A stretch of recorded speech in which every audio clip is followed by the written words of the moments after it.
Hello everyone, my name is Julie Murray, lead trainer for Inquiring Minds LLC, and I'm working in partnership with the Howard County Health Department to bring you some videos about supporting your mental health. Today we're going to talk about self-care. Self-care is really hot in the media right now. A lot of people are posting articles and tips and tricks about achieving your best self-care, and they often have bubble baths or some really beautiful scenery or bath bombs or something really fun and exciting. And while that is self-care, it's not the only part of self-care. Self-care is literally anything you do to take care of yourself, okay? So this could be going to the doctor, it could be paying your bills, and it could be taking a bubble bath, right? So there's a ton of different models out there, and I'm going to share SAMHSA's model, okay? SAMHSA has the 8 dimensions of wellness. This stands for Substance Abuse and Mental Health Services Administration. The 8 dimensions of wellness are occupational, social, financial, intellectual, emotional, environmental, physical, and spiritual. Let's talk about them in depth. So let's start with environmental wellness. What does this mean? So it could be that you take a quick look around and you realize you need to clean up a little bit. It could be that you look around and you'd like to redecorate, bring in some more plants, try out some color, do something different. Or it could be that you just need to get up and change your scenery. So you need to go outside and get into nature, maybe go dig in the dirt a little bit, go for a walk or a hike. But basically this is either about your immediate surroundings or getting out into nature and taking advantage of it. Next up, we have intellectual wellness. Intellectual wellness is about stimulating your mind and also giving your mind a break. So this could be that you need to maybe do Sudoku or crossword. Maybe you need to do your homework. Maybe you need to take a break from homework. Maybe you'd like to learn a new skill or something that you've always been curious about. A new language maybe. So this is just a way for you to challenge your mind and make sure that you're still learning and growing as you go throughout life. Physical wellness is just like it sounds. It's about taking care of your physical body. This could be that you need to go to the doctor for a regular checkup. It could be that you need to get a solid night's sleep. It could be that you should change up your nutrition, get out and move, stretch, do something physical, go back and dig in the dirt and get that environmental and physical wellness knocked out at the same time. So there are a lot of different ways you can practice physical wellness. Many of them involve just getting up and doing something. So I challenge you to get out and stretch for at least 5 minutes every day, and if you can, just squeeze in a walk a couple times a week. Next up, we have spiritual wellness. This could be that you're religious, and if so, you can substitute this religious wellness right here.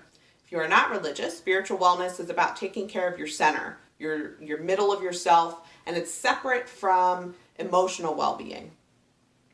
If you have watched our mindfulness video, this is an excellent way to take care of your spirit. If not, I recommend that you go check out the mindfulness video and learn some ways to center and ground yourself. Following this, we have occupational wellness.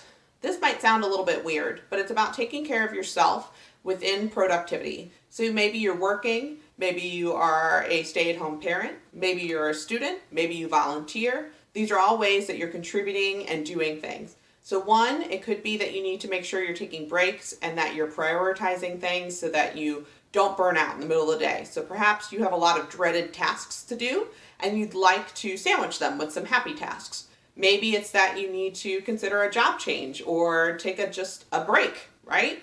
So there's a lot of ways you can look out for your occupational wellness overall. Next up, we have emotional wellness, and this is about recognizing how you're feeling and taking preventative and reactive steps to address it. So if you are feeling angry or sad or any negative emotion and you would like to address it, it's thinking about ways you can do so. So maybe you're going to journal, maybe you're going to just stop and think, maybe practice some mindfulness, dig in the dirt, get out and move. There's a lot of ways you can support your emotional wellness with all the other dimensions of wellness, okay? Then we have social wellness. This is really easy to do. It's just connect with somebody. Even if you are introverted, I promise you, you need people. So reach out, call someone, text them, plan something to do. Have a lot of fun with people and enjoy it.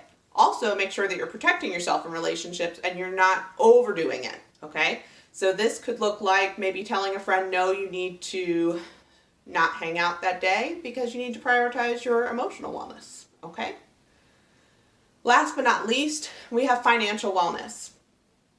So this is budgeting, it is taking care of the bills, it is making sure that you are safe and secure for the future. It is also treating yourself and having a good time if you're able to. So maybe you've been eyeballing something for a little bit and you decide to save up and you get to splurge, okay? Could be supporting a small business. There's lots of ways that you can contribute to your financial wellness. So this was our overview of the 8 dimensions of wellness for self-care. I want to leave you on a really important thought.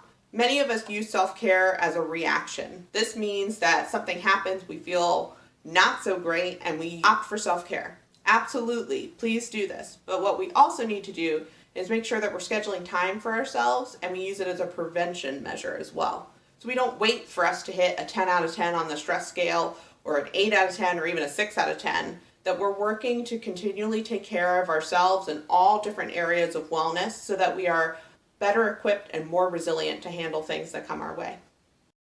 If you like what you're seeing, please make sure that you follow Inquiring Minds LLC and HOCO Health in order to stay up to date on our mental health resources being shared at this time.